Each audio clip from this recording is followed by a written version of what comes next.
We're live. Right on, man.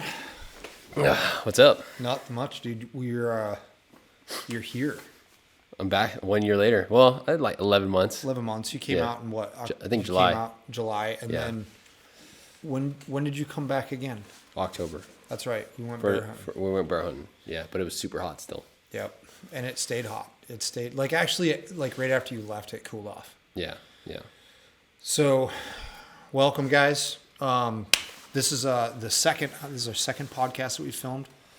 This is second. Well, like third probably. We did one in here, and then we did like a on screen one, and then we just. I mean, we haven't had time or even some of the connections. So.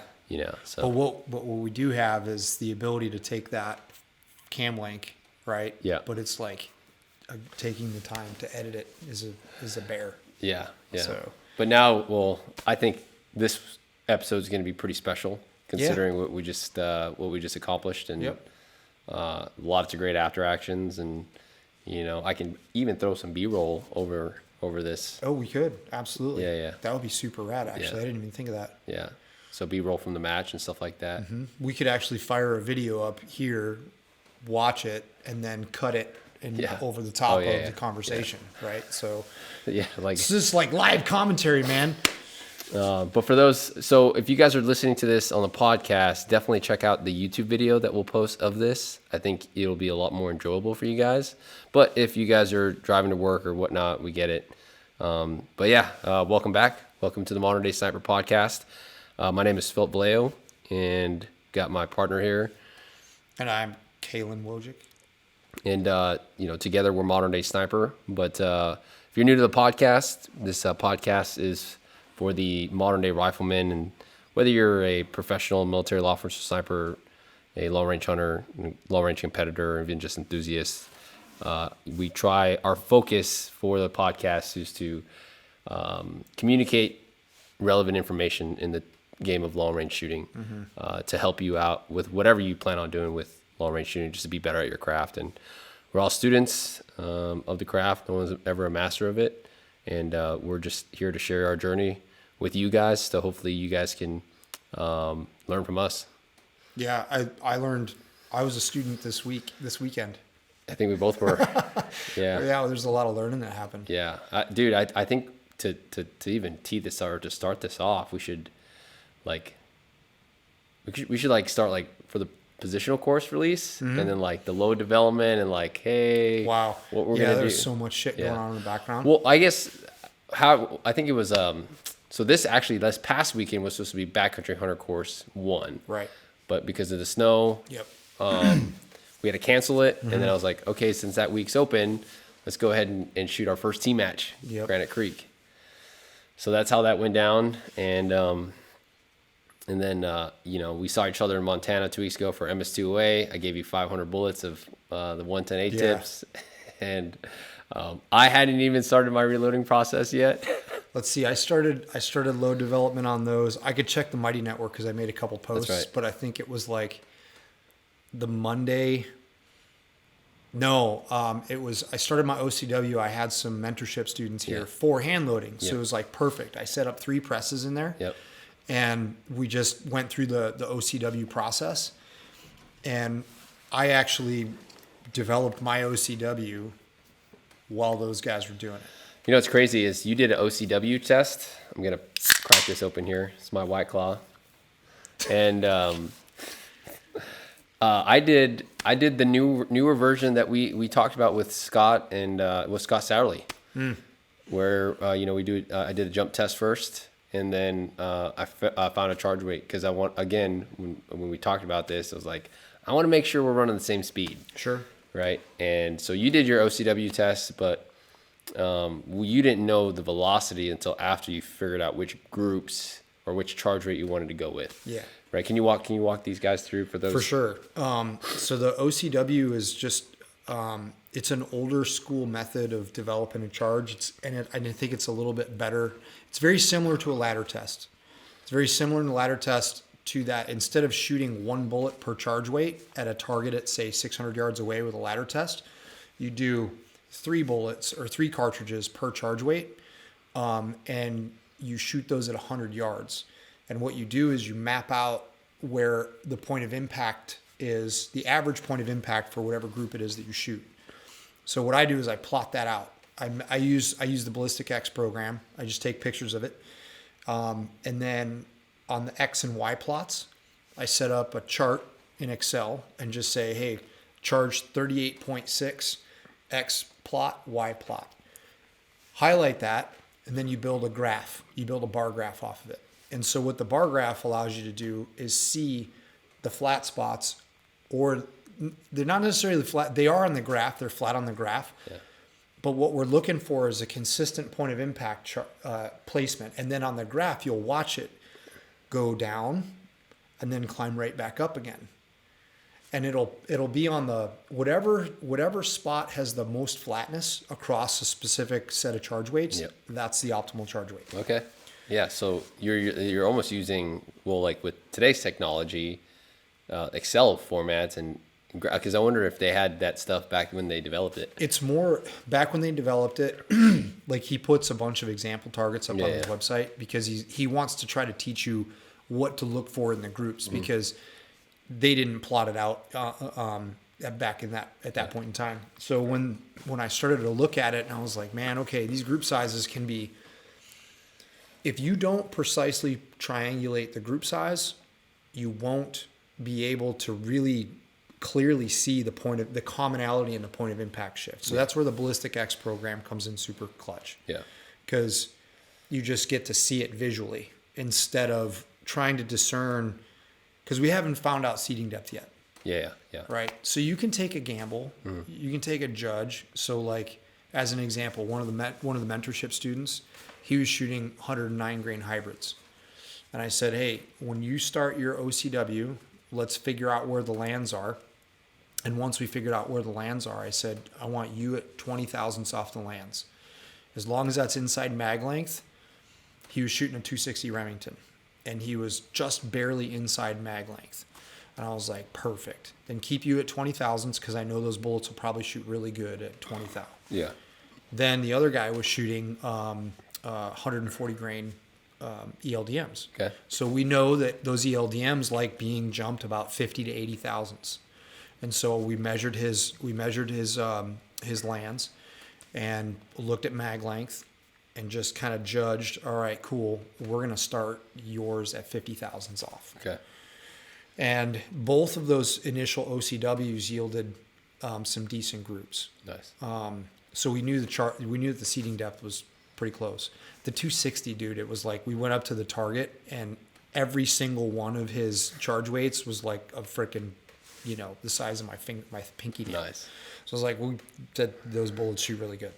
So now let's just focus on the charge. But even so, when the groups are super tight like that, and you look at the OCW on the target, you can see it clear as day. Yeah. Because you're only looking at one freaking hole pretty much. Yeah. So you can almost just draw it out on the paper. Yeah, exactly. Yeah. You can just see it be flat, and then it floats around. And it's like everybody asks, like on the internet when I posted that, they're like, what does the X and the Y mean? And and I'm like, dude, it's totally arbitrary. Yeah. It's arbitrary. If you understand the concept of measuring from a datum point on the ogive of the bullet, then you would understand the concept of the XY plot. Yeah. It's just a baseline. Yeah. I think it's something that we're definitely going to go into for our plug here, master class reloading. Yep. Right. Just different ways. Because like I said, I did a completely different way of checking my load. And, I shot off a freaking Red Star cluster on Facebook. I was like, hey, where are my friends that are shooting 6 Creed at H4350? Thanks in advance. And I got a bunch of stuff, right? And I shot a 41.2 at 60 thou off. That was probably the most common one. And some hot loads 42.4. And then so I did 41.4 and or 41.2, and like I said, I did a seating depth test first, where I started at 50 thou, did every 3 thou increments all the way up to like 64. And honestly, like that was almost pointless because like the whole 50 to 60 was in a huge node, right? Yeah. So I was like, okay, well, I mean, I'm just gonna go ahead and just start running these at like 56, right? That was my number.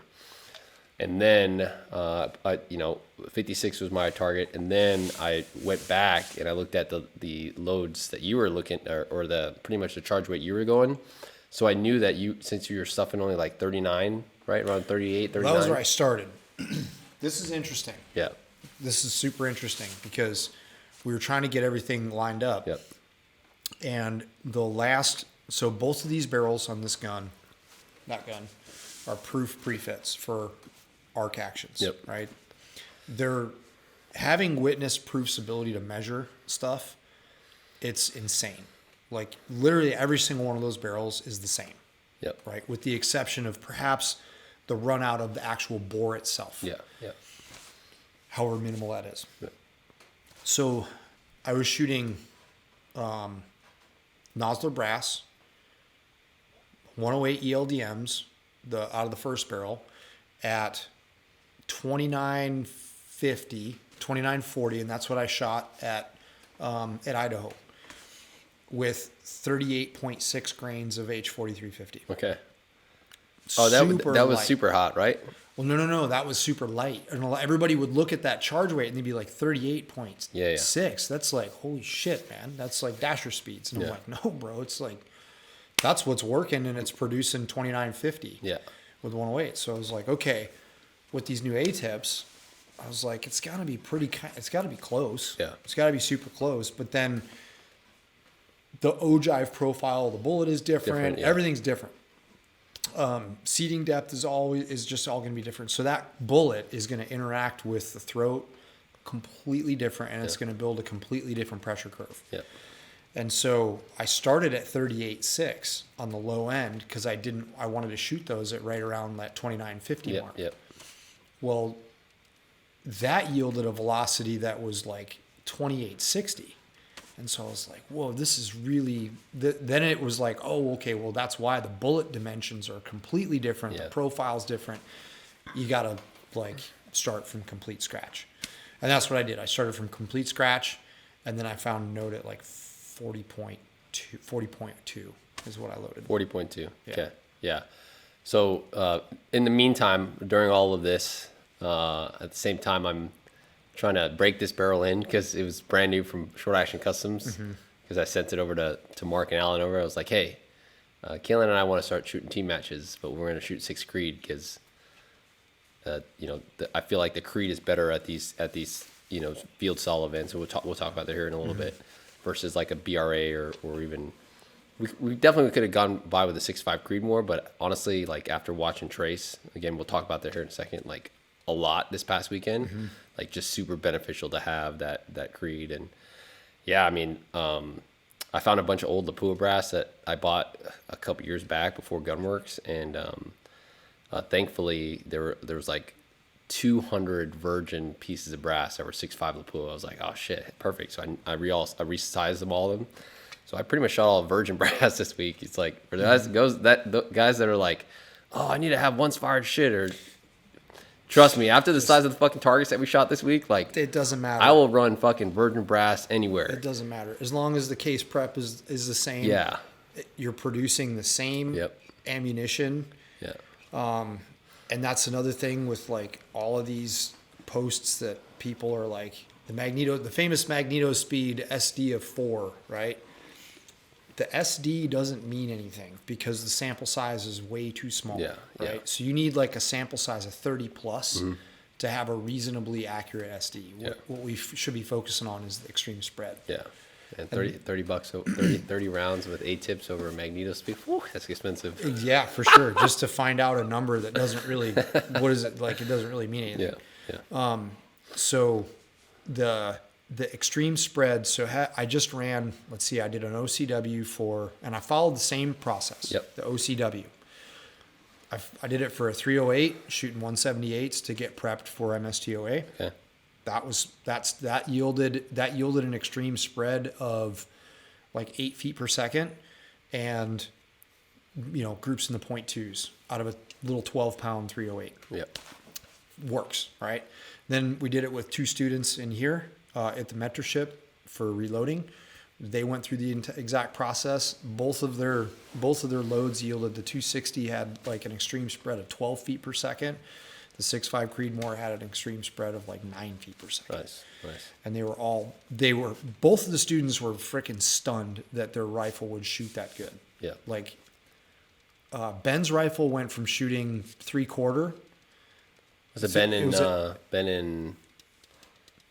Dimitri. Dimitri. Okay. Yeah. So Ben's rifle went from shooting like a loose 3/4-ish down to like a .2. And he was like, this is the most effortless shooting I have ever fucking done. And I'm like, that's what happens when a gun shoots really well. Yeah. You realize how hard you're working when a gun shoots really well. Yep. You know, when you're just like, oh, that's fucking how it should be. Badass. Yeah. It's crazy that you and I came up almost with the same exact solution 2 different ways, right? Because you ended up doing was you finally got a velocity, and I think at this point in time I was still scrambling with the positional course. I'd finished everything. I was just finishing edits, right, which took a while. You know, so what I would do is in the break of or in between rendering, it would take sometimes 10 to 15 minutes.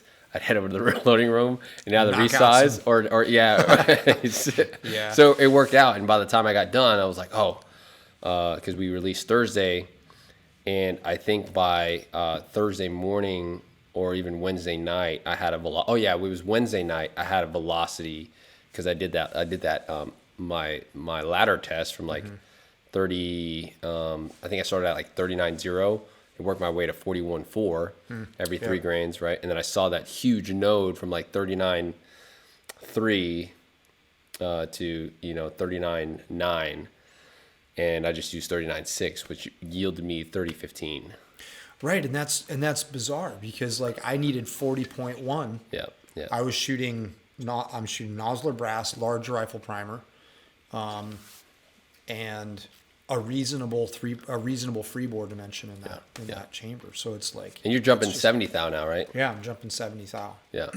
That's what I figured out. And I think we ended up only being.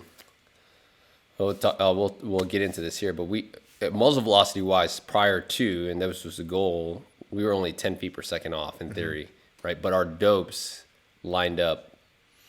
Yeah, all the way out to 11:45. Yeah, well, I mean, we got some stuff to talk about with that too. I mean, there was some stuff happening that every competitor experience. Yep. Yeah, and that's interesting. But for us, it was like a 10th. It's funny because people were asking. They were like, "Hey, what do you guys always check your stuff?" Because people saw us at the 0 range at the end of day one. Because that's bad news, right? When you see guys at the 0 range, and you're like, oh man, those guys had a bad day. Yeah. It's like actually after talking to Bill, we had a really good day one. We did, yeah. And we were just checking for sanity because it was a sanity check. Yeah. It was a total sanity check. And we were, like I said, we were hitting targets. There's a couple shots that obviously we missed questionably high, but we made the appropriate correction because we believe the bullet. We'll get into that here again. You're going to hear us say that a lot, believe in the bullet. But yeah, I mean, shit, it worked out. And man, it was just a good weekend, man. We released Positional course Thursday. We met up on Friday, had a great week with Pete and Marchand. Man, so the Granite Creek Sniper Challenge, talking to Bill, it's been going on for 8 years now. That's cool as hell. My first RTC match actually was 4 years ago. I was telling you this. And was that it? That was the only RTC match that I've shot. That I shot up to that point. Yeah, cool. And then I shot another one with Bo. That's Sniper Side. Yep. We got second there. Nick and Adam took first when they were partnered up. Then I shot just last week. Or the week before that, I shot a quick team match with Pete. Because it was just in the area, and we had some fun with that. But I use that more of probably just kind of get my head in the game with the team style shooting. Well, dude, so I shot Sniper's Hide. I've shot at Carl's a bunch of times too. I've shot out at Wilbur, Kettle Falls, and he puts out some fairly small targets in some challenging conditions. Carl? Yeah. Carl and that whole RTC area up there, right? And then when we came out to Granite Creek, he said in his brief, he was like, I listened to y'all last year and you got some small targets. I hope you're happy. And I was like, all right, okay, well, let's see what we're talking about here. And in the first stage, we were just like, oh shit, he's not fucking around. Those are fucking small. Those are fucking super small. So I thought that was badass because the things are super close nowadays, Yeah. right? They're so freaking close in Yeah. terms of like skill, gear, Yeah. and the field's getting deep, Yep. you know, with skill, and that's fucking rad. That's awesome. But when you go to a match like that, that's the difference. Yeah. Right. That's the difference. Shooting really small targets under those conditions that we had, like, you know, Most of the targets you had to have your shit dialed. Most of the targets, honestly, there was a couple stages that were obviously kind of, I would say, feel good stages because they were pretty decent. But you have about 5 or 6 tenths wide. Sure. But most of the targets we did shoot were no more than 4 or 5 tenths wide. Yep. And I remember, I've been watching our videos, man. We were making like 0.1, 0.2 mil corrections just to stay on the center of the plate. No, just to get back to target because we didn't want to. Oh, if we missed off the edge, Yeah, if we didn't want to go too bold because then we would Get put off. We'd push ourselves off the other side. So literally, like, I mean, a couple times we were like 0.3, follow with oh man, you're just off just follow with a 0.4. You know, don't make it any bigger bigger than that just because it's like holy shit. And we were shooting well enough that we could hold a tenth. Yeah, yeah, And see a correction. yeah. That's right. Those, you know, the rifles nowadays, the barrels nowadays, chambers and measuring and everything. It's just like, it's ridiculous how accurate we can get a rifle nowadays. It's pretty insane. And that's what Bill was talking about. He's like, man, like, you know, there's no sense in me putting big ass meatball targets up here. Because it's like you're not. The shooters are shooting good. The gear, You're not going to learn anything. That's right. You're not going to learn anything. Man, yeah. So beautiful venue, beautiful location. And I'll just plug this now. I'll probably plug it again at the end of the podcast. But if you're in that area or if you want to shoot a team style match or just in the country, I believe, and this is he caps it at 48, and originally it was sold out, right? According to Bill, and then obviously a few people backed out, but now he wants to try to open up to 64 next year. That's what he said. Yeah, he said, hey, if I do, you know, that would be kind of cool. Yeah, yeah. Because it's totally supportable.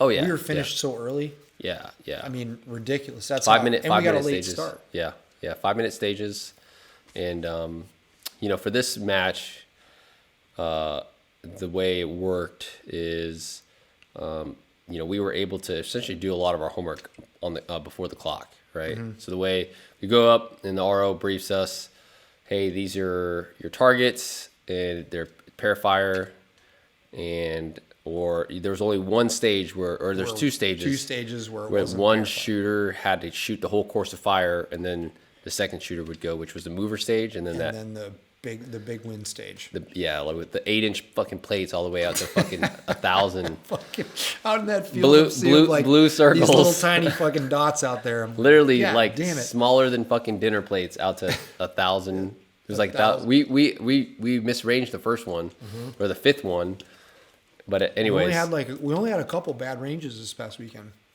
Yeah, one or two. Yeah.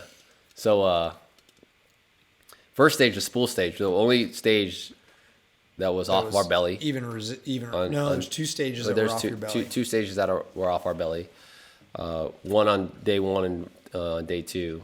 Day one, we start off on the spool stage. Winds were probably still pretty light. I think 5 to 10. It didn't pick up. They didn't much. pick up yet. They hit right around noon, 11:30 noon. Yeah. But I got stuck on the left spool, and we were walking our way out, and we got to I think target 4 or 5, and like my cadence slowed down a lot because that fucking wobble would not go away. I remember, dude. I was laying there, and I'm like, I need you to shoot. What are you doing? And I was like, dude, I'm trying, bro. And like the clock is ticking, you know, and you know, I think we were clean up until that point. And I was like, Caylen, I'm trying everything. I'm loading into this motherfucker. I'm pulling back. I'm trying to just go neutral, and nothing is. So I guess you could think about that from a gaming perspective, yeah. Right? Like I had the more solid position, you could look at it and be like, hey man, just send them. Just send them, and we'll see if we can get them to connect. Yeah. But I'm super solid. I know I'm going to make my hit. Yeah. I know I'm going to get it because it's just sitting there. Yep. As long as like a wing call's good. Yep. So, I mean, as I shoot more and more of these things, my brain didn't function like that No, before. we've talked about this. And so now that I can see it, because I had a fucking hoot this past weekend, man. Yeah. I had a hoot, and it was great to work with you. It was great to be able to fall in and like click with just everything from talk-ons. There was only one target that I couldn't find. Yeah. And that was my dumbass fault for not establishing a reference point earlier that I knew, because we were kind of rushed a little bit. Yeah. And I knew that going into it, I was like, fuck, man, you didn't find target number 5. Yeah. That's going to fucking bite you. And then but my brain, I was like, hey, we'll figure it out when we get there. I'll figure it out. Yeah. Like I'll remember. But the talk on stuff, like that's important. I don't want to jump around if I don't want to take it off in a tangent, but like the talk on stuff was super important. No, and that's what actually, so when the night before, because we met up at the Airbnb, again, this is our first time working together in a team capacity in a competition. And we're like, all right, hey, what's our priorities of work? What's our workflow? Who's doing what? You know what I mean? And then we talked about, hey, establishing target reference points. What's the biggest thing that you see out there? Yeah. And that was assuming that we were going to be shooting blind stages, right? But because we didn't shoot blind stages, I think, at least for me, I've got a pretty good photographic memory. And I think it's just because of all the training that we do as an instructor, and B, like all the competitions that I shoot. Like as soon as I see the lay of the land, like one time, boom, like my brain's got it, right? I know exactly where these motherfuckers are at. And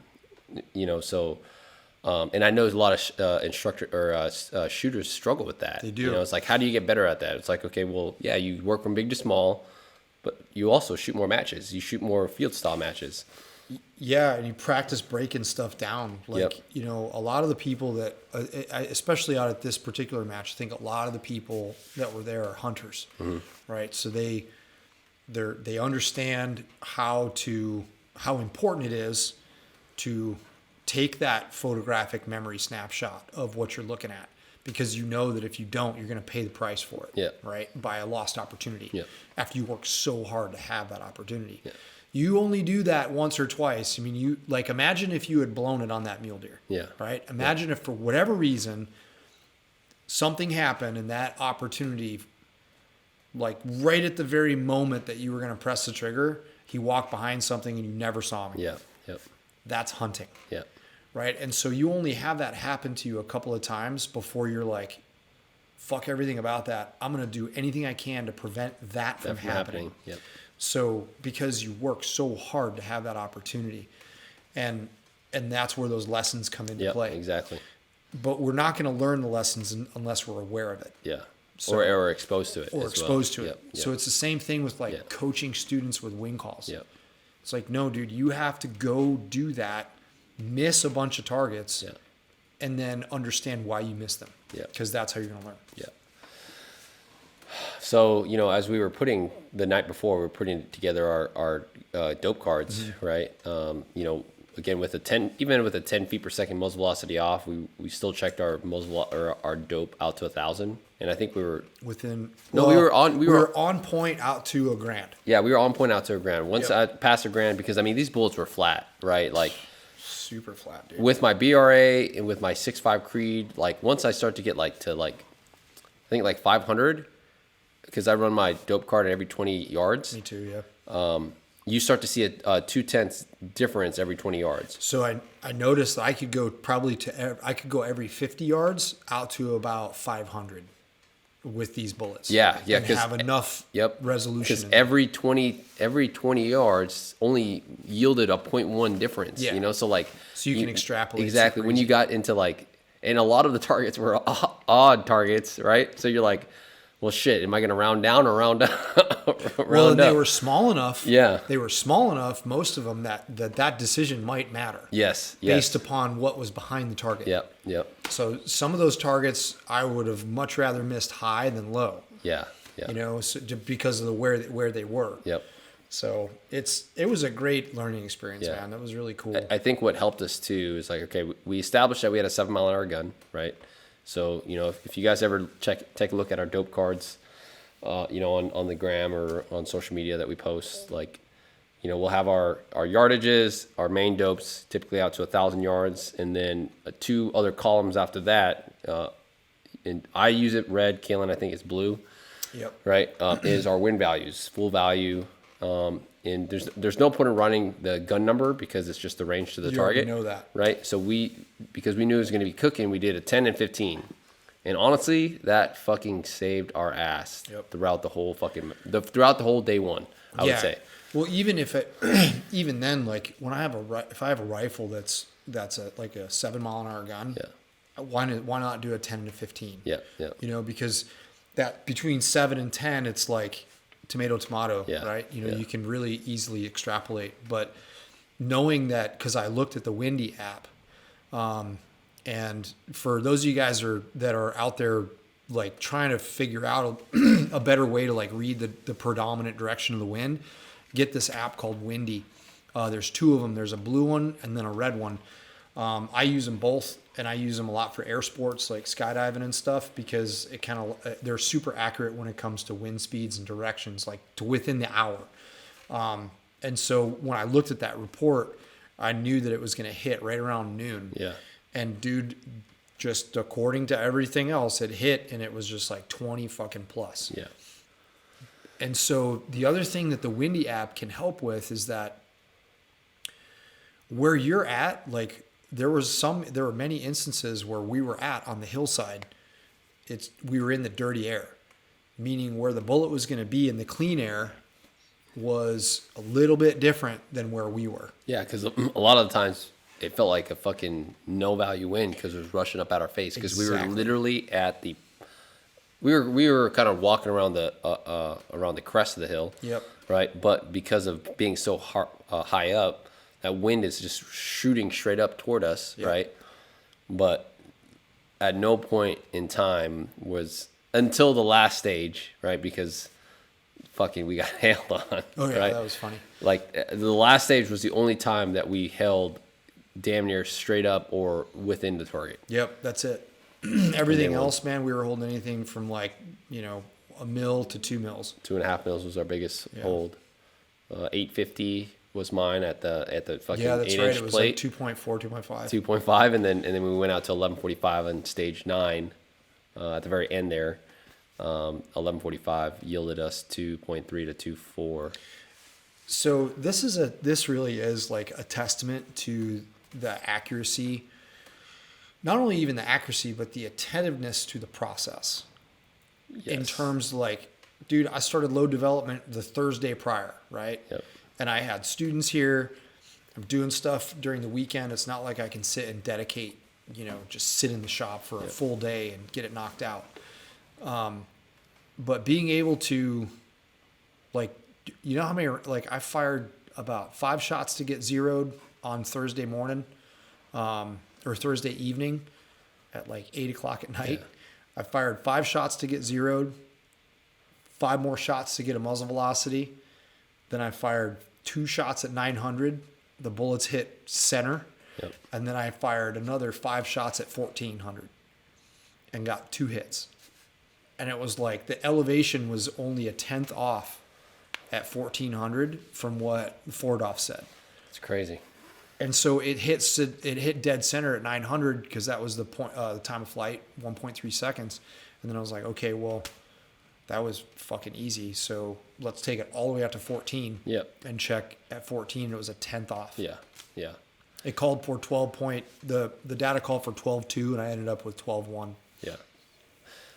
So after I did my load development and I did my ladder test, I was like, all right, I'm going with 39.6. It's 30.15. And now what I wanted to do, because I was the match called for about 175 to 200 rounds, and I was like, oh fuck, I kind of screwed myself because I only had like 151 pieces of virgin brass, right? And typically when you have virgin brass and you go to once fired brass, there's this velocity increase, right? So I was like, all right, in the case that I have to dabble into once fired brass, right? I need to make sure that there's no offset or a velocity increase. So what I did was after I did my 39.6, found that I loaded up 15 rounds of virgin, 15 of once fired because I knew I was going to bring both to the match. Got it. Right.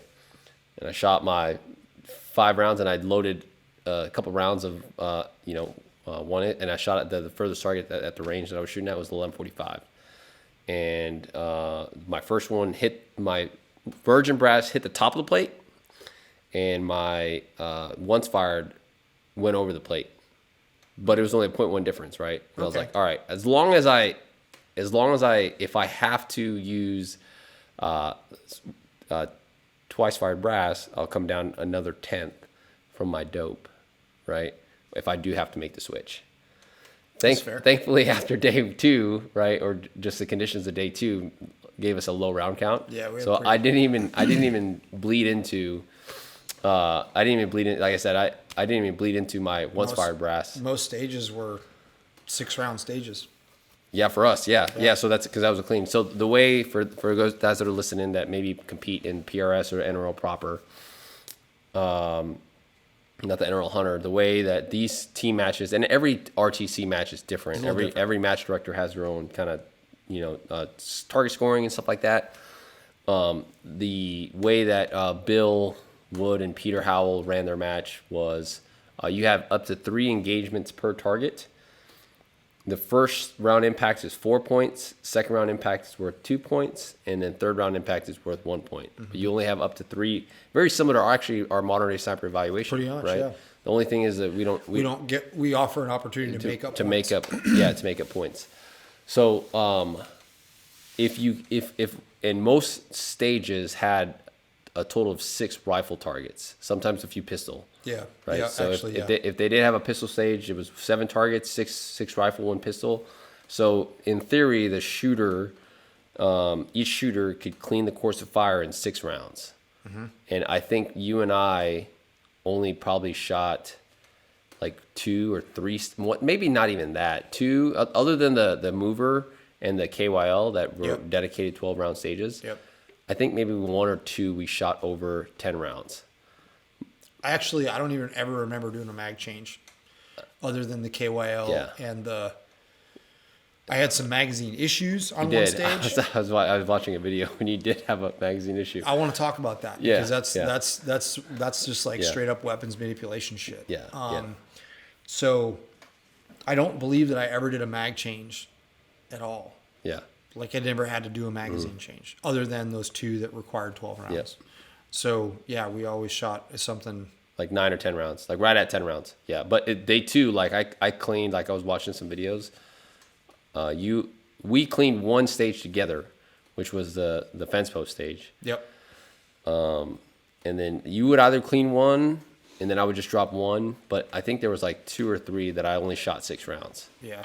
Right. Where you had the same and that was awesome. Mm-hmm. Right. It's just, looking at the, from the small target perspective and like going back to the testament of saying like if we follow the process, you know what I'm saying? Like if we go, hey, we establish the load, we get it consistent, then we consult the Oracle, right? With the computer program. And we're like, hey, this is the muzzle velocity, blah, blah, blah. You plug that shit in, you go check your 0, set 0 angle, confirm at 1.3 seconds time of flight. Everything was cool, but I took it to 14 just because I needed more resolution. Yep. And then, dude, the morning I checked because I swapped a chassis, right? I swapped a chassis. And so I was like, hey, I just want to make sure that everything is cool. So got to the range early on Saturday, check 0. And I forgot to slip the 10th. Yeah. Right. I forgot to slip the 10th. And then everything was jiving, and we smacked a rock a couple times at 650. And we were like, all right, let's go shoot this. Yep. Let's do this. Yep. I had fired maybe like 25 rounds from this rifle with A-tips in a training environment of like a long range shooting, maybe 25 rounds. Yeah, I shot 30 rounds. and to actually validate and just trust test. to make sure that the software was driving up with what I'm actually experiencing in real results. And I think there's something to be said about that, because I have heard people say that, like, no, every bullet's different, and it's like I don't necessarily believe they are different. They'll yield different data, but the number is the number is the number. Yeah. Right. So if it's a 7 mile an hour gun, it's a 7 mile an hour gun. You know, if your dope at 650 is 3 point whatever, that's what it is. Yeah. You know, so once we learn how to trust that, we can literally go from platform to platform to platform to platform. Yep. And yield the same results. Yep.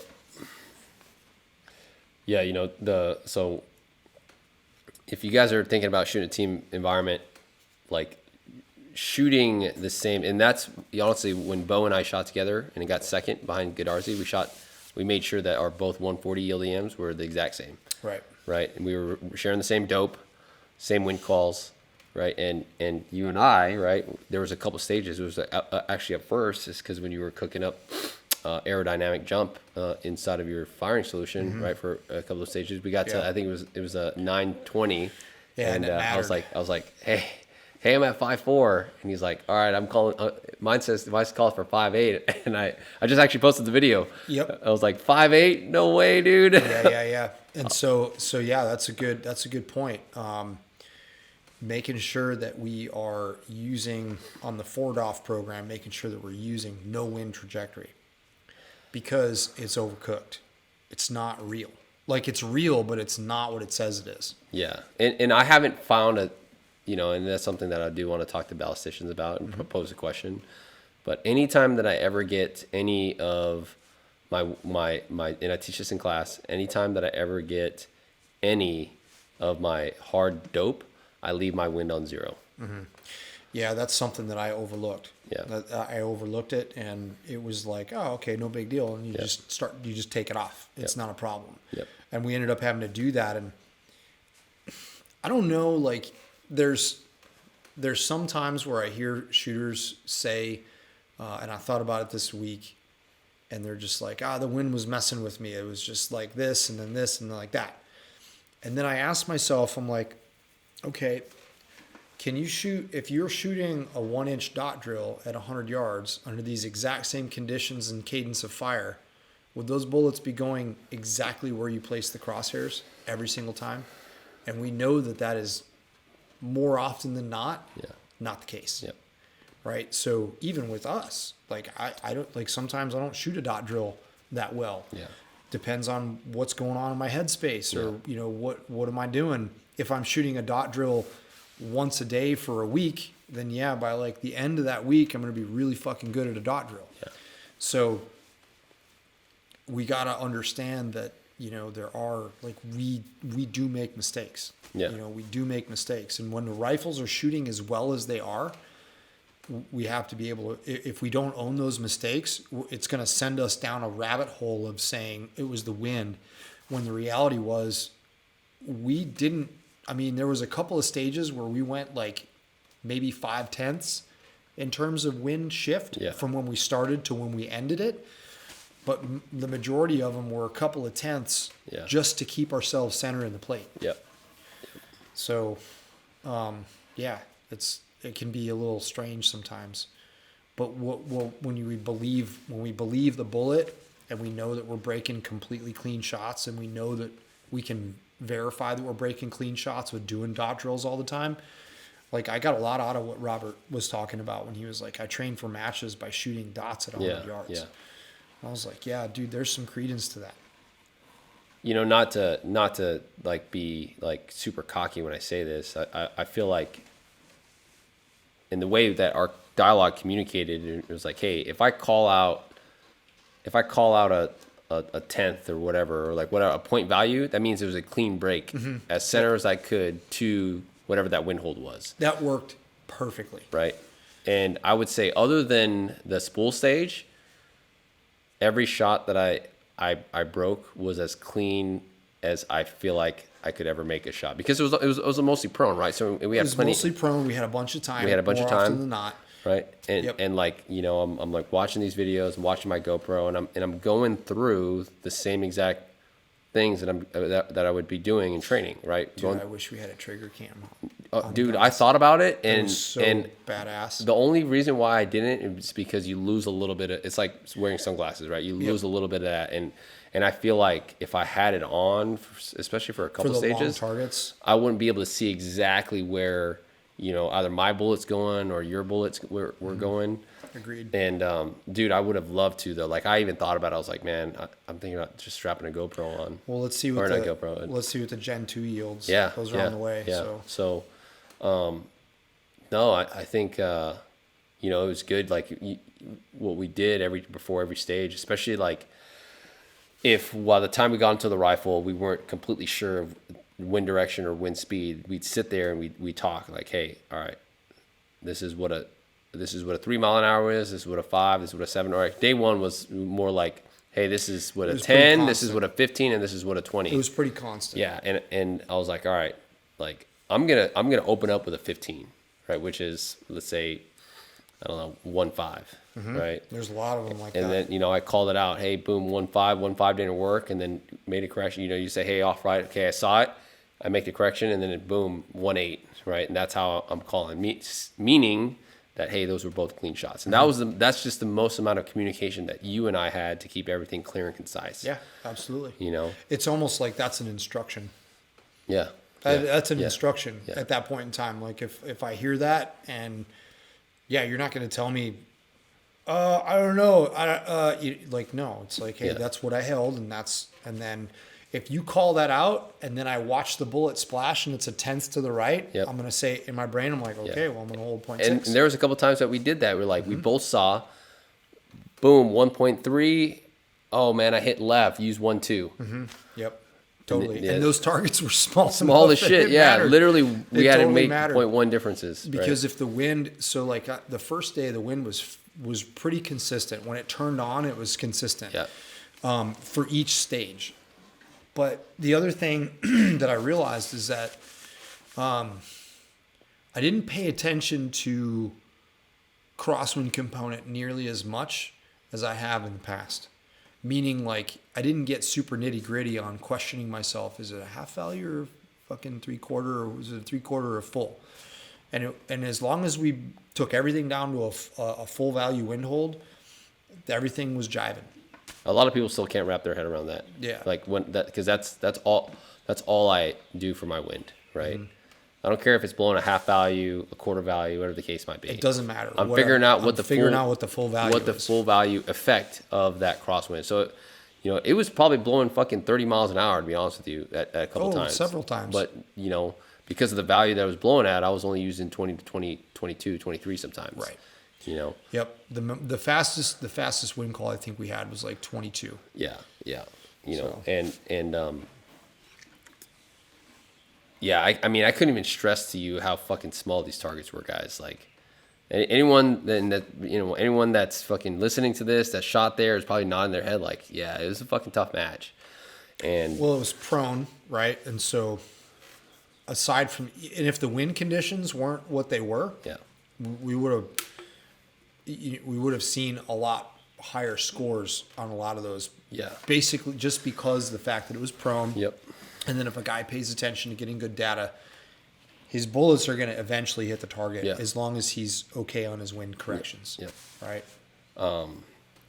So I think I want to dip into the mental headspace of because I'm sure the question's going to get asked like, all right, like how did you feel on day one in terms of your performance, and like if you knew at that point you had a chance at winning, and I feel like after our first 4 stages in our performance, and just as a competitor knowing and knowing the caliber of shooters that were there, I was like, man, like we are hitting some pretty fucking tough targets in some really tough conditions. And like, because we were connecting, I was like, man, I know a lot of teams in general are going to struggle with this that are not like in the top 5, right? But even the top 5 guys are going to be struggling with these impacts, but we were connecting, and I was like, man, we're doing really fucking good, and and the score showed, because after fourth place, I mean, the scores dropped dramatically. It's like 60 points. Yeah.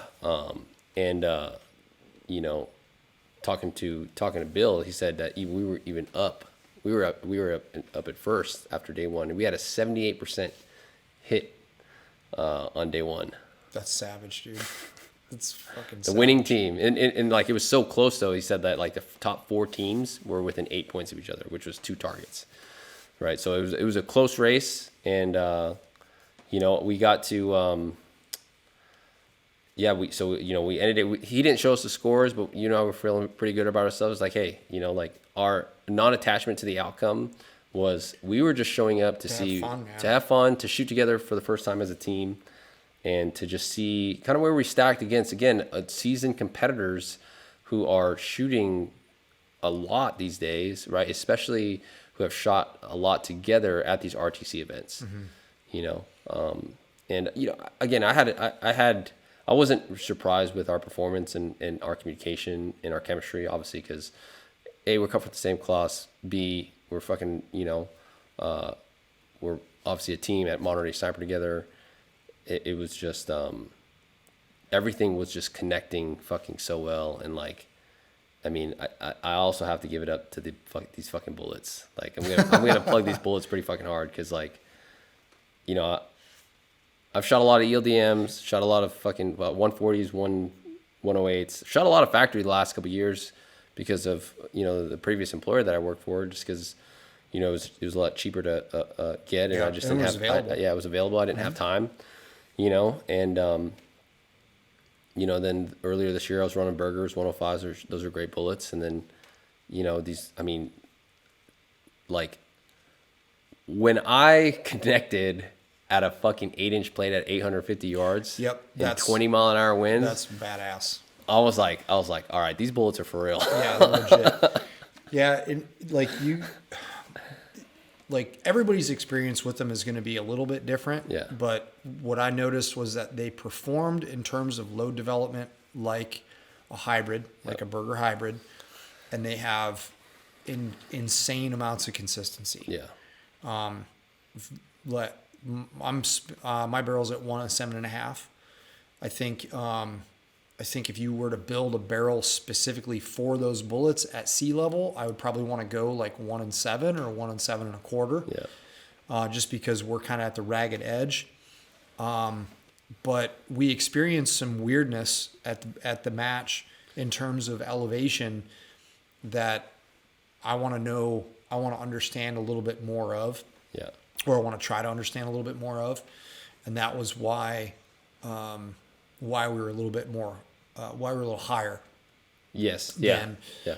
So essentially, guys, what we were experiencing is, because both Caylen and I zeroed on Saturday, and we were super confident with our muzzle velocities inputted. Mm-hmm. You know, around like 450 and plus, right? We were seeing a 10, sometime a 2/10 difference in our dope, both of us, more specifically you than me. Mm-hmm.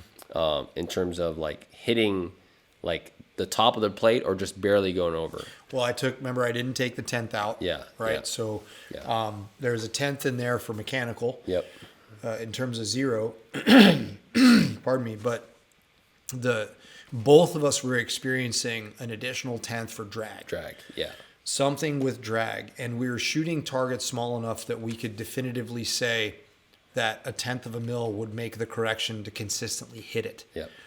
And so that's a drag issue, right? Yeah. That's something in the algorithm that is either not picking up the difference in drag that the bullet's experiencing, or not accounting for it. The only thing that I can potentially think of is the stability factor of the projectile at that altitude, at that density altitude.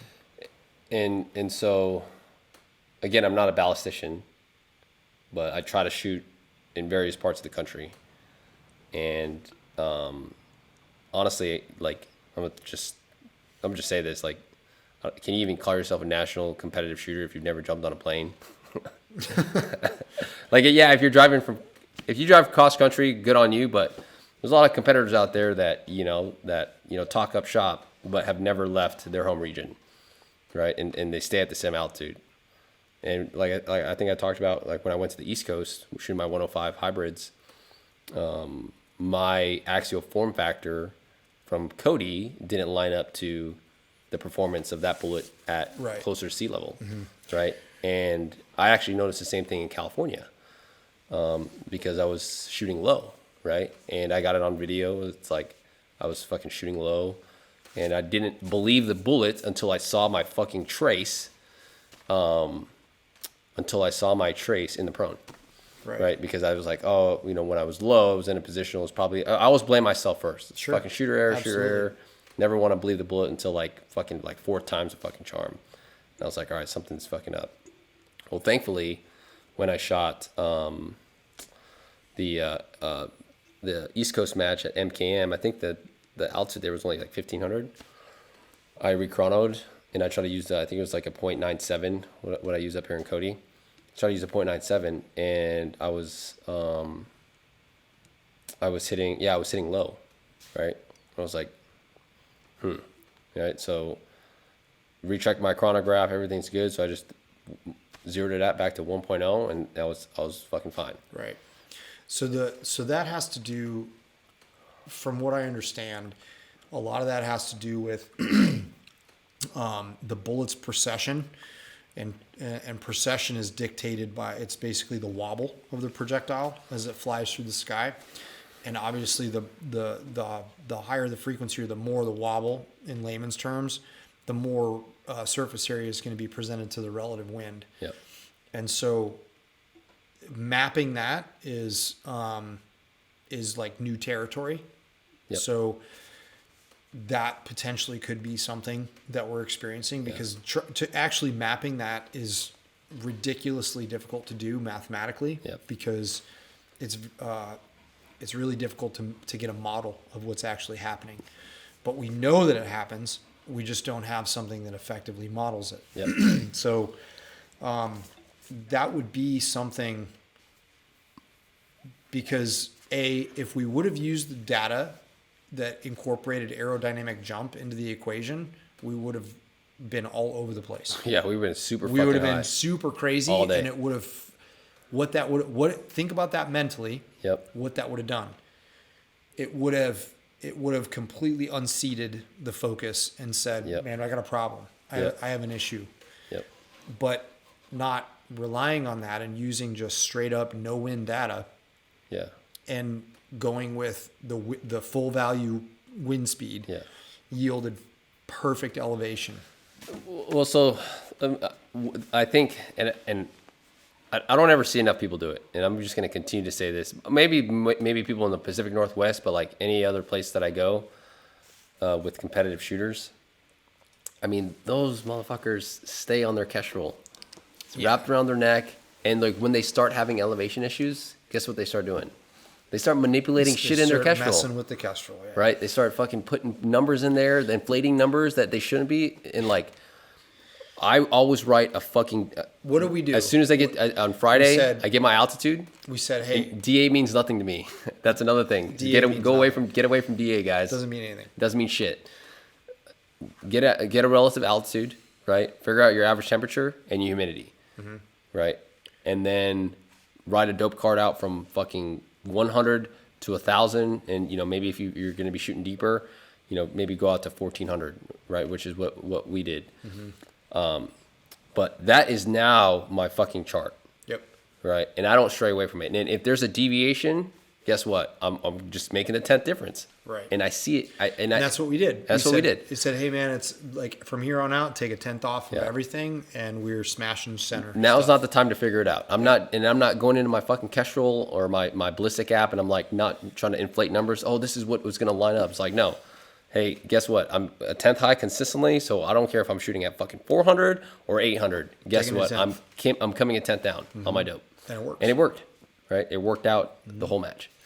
Yeah, there was some like the thing that I reinforced a lot of learning points after this weekend in terms of just processing information, visually processing information from where the bullet lands, and really, really staying focused. That was one of those events that if you just cared about hitting the plate, you might not hit the second plate. You know what I mean? Like if you didn't carry that adjustment in terms of wind speed in your brain and applied that to the next target range, you would most likely miss. Yeah. Because they were so small. Yep. You couldn't carry very often, like depending on if the spread was inside 100, because we had a couple of stages where the spread was way more lateral and the range depth was 100 less or less. It's okay to carry a 10th across the targets, but when you go deep, everything's got to be mile an hour. Everything has to be mile an hour. Yeah, and you have to pay attention to the mirage. 100%. So day 2 off the truck. Probably a very difficult stage, especially on day 1 for those poor bastards, right? In those wind conditions. So the way that we shot off a truck, because I'm assuming we shot off the back of a truck because there was so much sagebrush, right? But it was a pretty wide field of like lateral fire. Target distances weren't bad. Like I think we started at like 400, and the furthest target was 640. But it was a pretty wide spread.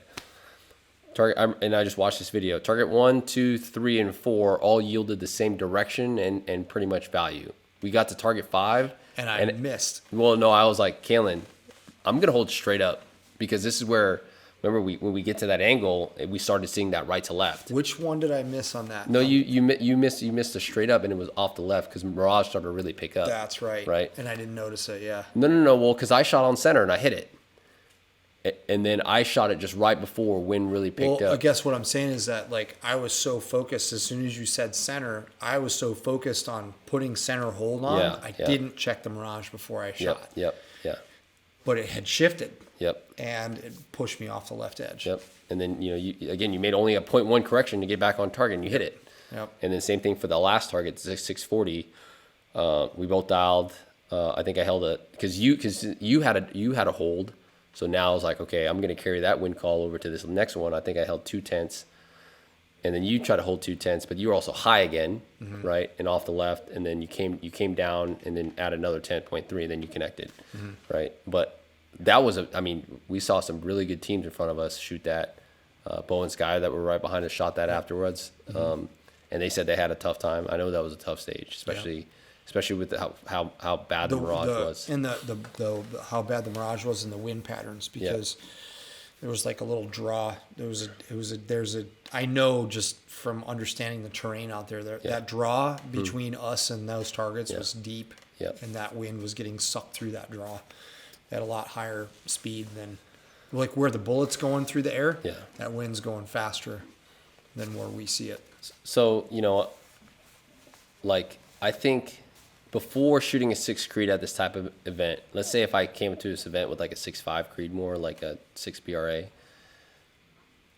I think my thoughts of this match were probably shooting like a Magnum, like a PRC. That we talked about this, right? Like shooting a PRC, or something heavy that was able to buck the wind. But honestly, I think I wouldn't change the 6 Creedmoor, because especially on day 2, when I was able to see every single trace of mine, like, and that was actually a question that I asked the team that was shooting with us, like, hey, are you able to see your trace? Because they were shooting BR variants, and he wasn't.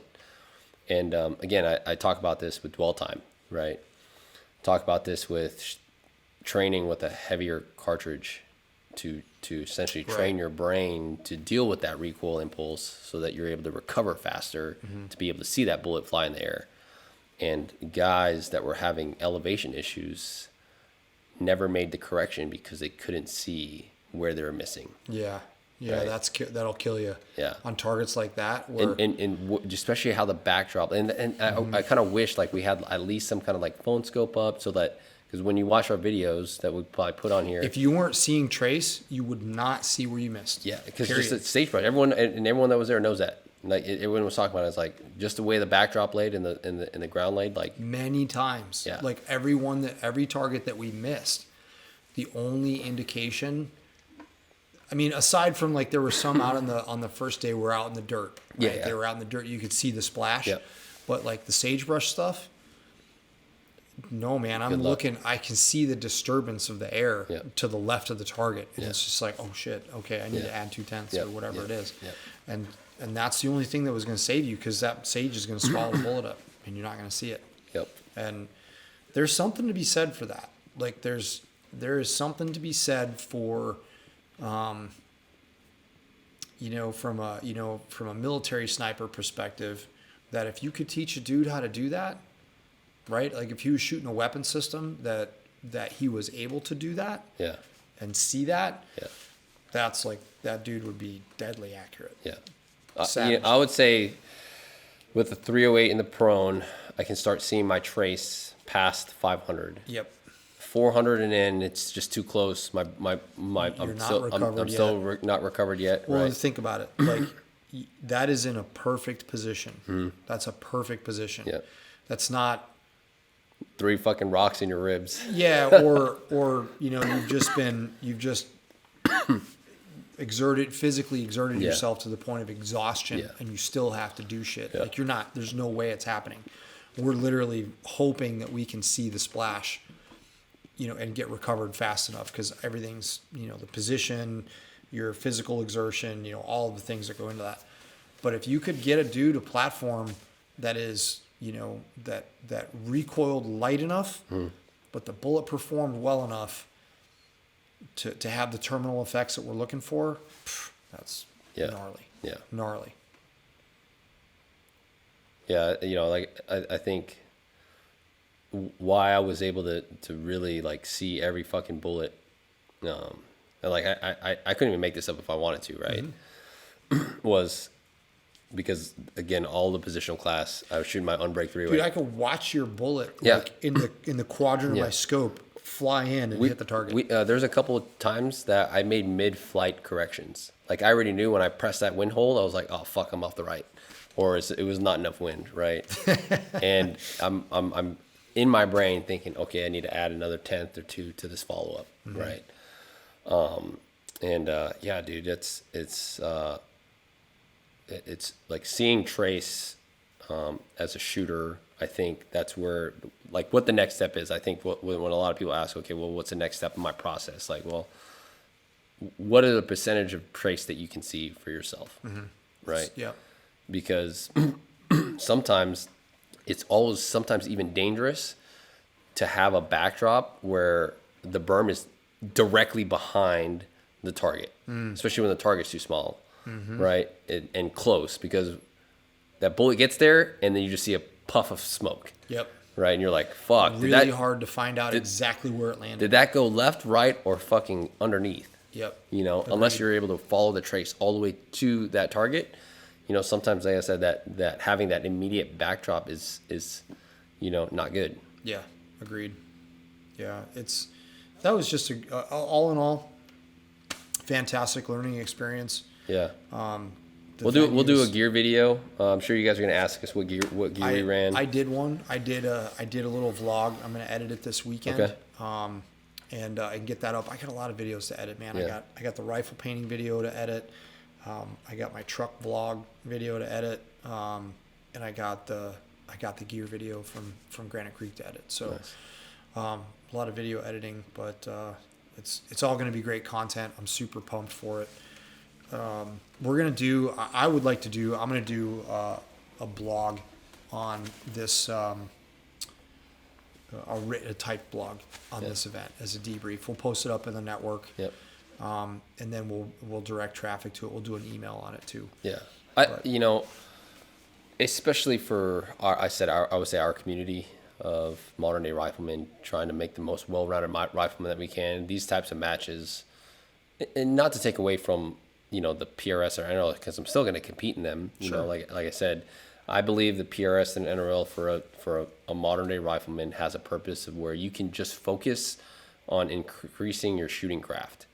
Yeah, Because that I is would say the that's a only thing that you're good doing. explanation. Yeah, you're sharing wind calls and stuff like that, but at the end of the day, you still have to pull your own trigger. Yep. You still have to build your own shooting position. So people can sit there, the fucking guys can sit there and it's like, oh, it's all just, everyone's just sharing wind calls. Yeah, but at the end of the day, you still have to build your own shooting position, and you still got to press your own trigger, right? So, people that really do at RTC matches, well, how well did they do at an individual match? Because those that shoot at those individual matches easily can cross over to these matches, Right. Right, because they already have the shooting aspect down. Now and all they have to do is figure out how to find targets and lays on the clock, right? So it's just different, right? I think we should shoot the team safari in October. Yeah. I think we should do that. Yep. That'd be a good one. That'd be good. Because I've got experience shooting the steel safari. I know how Zach and Ray run the match. Yeah, so yeah. I'm looking forward to that. I love their format, and I've always wanted to do a team match there in that format. Yeah. No, I think that'd be good. We definitely I want to shoot more. Has Mammoth opened? I don't think it's opened yet. I don't think it's open yet. We should shoot Mammoth. We should shoot Mammoth yeah. because I mean the rucking is whatever. It's not an issue. Yeah. So let's just. But we won't fucking hashtag the fuck out of it and training for Mammoth, all that training shit. for Mammoth. Not to like take a stab at you guys, but to take a stab at you guys. Yeah. So everyone that was commenting on our picture today from our congratulatory post, I would say about 90% of you guys y'all were noticed focused on the whiskey, man. my half bottle that I broke into. It wasn't even a half bottle. It was literally. It was like this. It was like that. Okay, so to give you guys a backstory, obviously we had a hell of a day. Yep. And we won the match, and we were rewarded this. We were in Montana, which is, 9 hours? 9 hours from here, yeah. 9 hours. So, Caylen and I knew prior to, like, okay, we're gonna camp closer to halfway back home to Yakima, because I was gonna be out here for all of June. And we found a camping spot and broke this wide open, and talked about our performance and talked about what we've got in the future of modern day sniper, and enjoyed just an evening of chill by the fire, by the campfire. So because of you guys that was so concerned, we decided to go ahead and finish the rest of the bottle on this podcast, and wrap up with some housekeeping. Yep. And some what's next. So we got a lot of really cool shit coming down the pipe. Cheers, guys. Cheers. So we got a lot of really rad shit coming.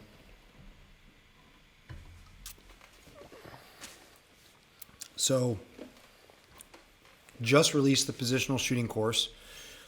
That's like that course is amazing. You did a fantastic job, dude. Like super detail oriented, exactly what I expected from your performance. Like you killed it. And if you guys haven't checked that thing out, man, I would have to say that that's probably going to be our most sought after digital course up to this point, because I think that's where a lot of people's pain points are. Yeah. Is just the positional shooting aspect of it. I need to get better at this, but I don't really understand the roadmap of how to get there. Yeah. So that happened. The subscription service is growing daily. That's been amazing. Something else to remember, guys, like if you were, try to let everybody know that if you guys bought our online stuff on the original platform, like the Modern Day Sniper Schoolhouse, we've changed that platform over to a new one. And that new one is over at moderndayRifleman.com. And we've been sending everybody emails, and we know deliverability of emails can get a little dicey at times. So if you're listening to this and you're a customer over at the Kajabi site, please do us a favor and migrate over to the Modern Day Rifleman side, because there will be a time we shut that platform down, because the Mighty Network, where we have the Modern Day Rifleman platform, is just by far and away far superior. Like we'll talk about that at a later time, but everybody get on over there. So what else we got? What else we got coming? So we've got some in-person classes coming out here in Yakima. Caylen's doing a positional course, and he's also doing a wind clinic, I think mid-July. Right? Yep. And if the wind gods do anything to us like we've had done in the last couple of years, it's friggin' nuclear out there. We've got a backcountry hunter course at the end of June. Yep. We got slots available for that, guys. That's going to be awesome. If you're looking to do some rad backcountry adventures, that's a course that we just love teaching. We witness a lot of people's transformations on that course. Like people go through that course and they majority of the people have never done anything like that before. And so they experience a huge transformation in terms of like, hey, I accomplished this. Yeah. I didn't think I could do this before. And so it's a really badass course. The weather is going to be nice, especially if you've never been mentally tested, right? Totally. You definitely need to come in shape. And yeah, just it would be wise of you to just come in shape and hydrated, right? Yep. If you're thinking about coming to the course, you need to stop drinking soda. You need to stop eating fast food. You don't need to go on a crazy like Atkins diet, but we highly recommend making sure you clean up as much as your eating habits as you can, because I've had a couple students that came through the class that came through Heart Mountain, and he said that I just wasn't prepared, Right. But he came back and crushed it. Oh yeah, Mr. Kevin. Yeah. Dude, I love that guy, man. Yeah, dude, He's solid, so cool. solid individual, man. Yeah, super good. Yeah, dude. he's been here for reloading mentorship. Oh, too. is he? Yeah, that guy's badass. That was so. We don't have dates yet. I'm going to talk to Pete Knipe, our good friend from Precision Shooting Solutions that locked us on with Heart Mountain, and we're going to get some dates for some more. So look, be on the lookout for that. We're going to have a lot more concurrent courses in Cody and in Yakima to train with us. And then, I would say that most of the travel courses is when you and I will be together. Yep. But I think, based off of how just the growth and, locking on venues closer to home, I could see us running, those concurrent courses and stuff like that. Yep. We're going to continue to expand on both the digital side as well as the in-person side. So expect to see a bunch more courses offered in 2021. In 2022. Yeah. Yeah, we got some pretty exciting news for you guys in terms of potential partnerships between, a rifle building company and a training venue that are very, very respected in the industry. Yep. We haven't ironed out the details of how that relationship looks like, but it's very promising, and we're definitely excited to. It's not going to be one of those like, we're going to be teaching here. It's going to be like, hey, marketing's going to be on point for this. Just because, it's important, right? It's like the firearms industry is so behind in terms of marketing. I feel like most of the firearms industry, their idea of marketing is sending their product to a fucking chick that's hot, quote / influencer, right? Or a person that's got a bunch of following, right? And promoting their product. Yep. Agreed. And it's like, no, that's not the way it's done. And nothing we do here at Modern Day Snipers average, and nothing we do is going to mimic what other firearms companies doing. We are pulling our ideas from industries outside of the firearms community. That's true. That's where I generate a lot of my marketing ideas from. Yep. So for sure, man. But this was good. Yeah, it was really good. I'm pumped. We got the whole week together. I'm going to be starting a master class here pretty quick. The tripod shooting. We've got some wind stuff. We're going to start doing like little miniature classes, like little miniature lessons that are a little bit more, easily digestible in a shorter amount of time. So that's something that we're going to be focusing on here in the next 3 weeks. Yeah. Check out, like I said, guys, check out that Positional. A lot of guys get questions, and we probably should do a video about this, but a lot of guys ask like, oh, if it's a one-time purchase and then I got to watch all 4 hours and take copious amount of notes? It's like, no. Once you buy it, you own that bitch for life. And we're going to add to it. Actually, I'm going to add more stuff to it this week after doing some more classes this week because, stuff's going to come up, new techniques or maybe, some troubleshooting that I'm finding with, building a shooting position. But right now that course has over 60 videos, 4.5 hours of content. And if anyone that has taken a PR 101 or 201 class with us so far, my positional class is an hour and a half at tops, right? And you chew, choke, swallow that bitch. And like the amount of retention that you have from that actual is probably fucking 20%. Let's be honest. Sure. Right. So unless you record me for those that 1.5 hours, you're probably not going to remember much. And not only that, I'm like giving you like an abbreviated version because obviously we want you to shoot. Well, that's the overall benefit of being digital, right? Yep. You're not Yep. constrained by time. Yep. You can do whatever it is that you feel as though you need to. Yep. teach the subject. And I loved it, right? I was able to go into the depths that I wanted to with each video of like, hey, how? Because I get the question asked, how are you building your standing? How are you building your kneeling? What are you doing? And I went into all that in the video, and again, like I said, I'm gonna add to it. And if you guys are listening to this and you already purchased this, don't watch it all at once. You need to like watch a piece of it, and then go straight out and apply it. Yep. Right? Like whether it be a dry fire or whatever. I would say not really a dry fire. I would say unless you're looking for the stability aspect, but like maybe watch a section on a Friday before getting ready to head to the range on Saturday, and then go immediately apply it. And then make sure you bring your phone, make sure you have service, and then rewatch it 3 or 4 times as you were trying to do it, just like a workout, right? Like there's a couple workouts that I've done. Like, I mean, I don't know what the fuck I'm doing. I just watch the person, because, we have so many assets. I just watch him how he's doing his movements, and I try to mimic that until I get it right. So exactly. But yeah. We appreciate you guys. Thanks for all the love and support, especially for those that shot Granite Creek.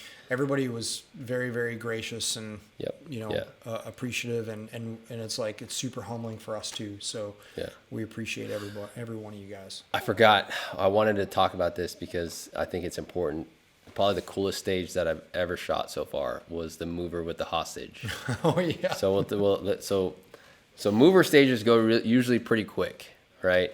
Because like you can burn, I mean, they're typically 2-minute stages, but you can burn all 12 of your rounds in real fast. So the way that Peter and Will set this stage up is that he had a target at 450 yards. You had a confirmation target. You got to hit the confirmation target, make sure your dope's good. And then you had probably 50% IPSC. Mm-hmm. Yep. Right? On probably like a 40-foot track. It was short. It was a short track. In front of that track were 4 IPSCs, full IPSCs, and a fucking big ass tree. Maybe like 2.5 mils was the max window. Yeah, on the far left. On the far left, yeah. And so you had to shoot the mover, right, while it was in between these hostage targets. And we were shooting 6 creeds at 3,000 with some super ninja bullets, and our lead was 1.5 to center. And Travis and Jesse shot a 38, and we shot a 36. 34. A 34, and they were shooting 308s. 308s, yeah. So their lead was probably like 1.8. 1.8 time, if not 2.0, depending on what was happening. But yeah, so so the shooter 1 shot all 12 rounds. You had to have two shots per pass, which I fucked up on a couple passes, so I lost 2 points there. But as soon as any of the shooters, so if the first shooter or even the second shooter, any of the shooters shoot a hostage target, your score's over with. You keep the points that you accrued, but you're done shooting. And I was like, dude, that is so legit. That's savage, man. Yeah. I was like, man. Yeah. We ended up getting all of our rounds off. The last round that I fired was an impact, and I missed one of those things, but I was like, I have to hit this fucking target. Yeah. Sent it, and it was like right over the shoulder, over the head. God. But that was probably one of my funnest stages. It was fun. I've shot. Time. Yeah, because they had like an O face, they had like a sad face. Yep. Just again from a match director, stage design standpoint, good job, Bill and Peter, and everyone that's listened to this that shot it is probably laughing. Some of you guys did probably shoot the hostage and were like, God damn it. But overall fun stage. But yeah, for sure. All right, guys. Hey, thanks for tuning in. If you guys enjoyed it, leave us a comment. Check us out on Instagram, Modern Day Sniper. Our individual handles, Caylen 8541 and Vallejo_0317. Check us out on the Mighty Network at moderndayRifleman.com. That's where we're living. It's a community. We just passed 1,000 members, and it is, we released it February 4th. So there's all kinds of cool conversations happening in there already. So jump on in, become a part of our community, and check out what we got. So until next time, guys. You guys know the drill. Keep your face on the gun. Peace. With a .3. Yep, .3. We get closer, right? I'm gonna do a .2. Okay. No, wrong target. Oh, fuck me. Wrong target. Check your dope. No, yeah, you're good. Lower than that. Yep, I fucked up. God. Impact. Ah, it's gonna fucking kill me, dude. .3. 22.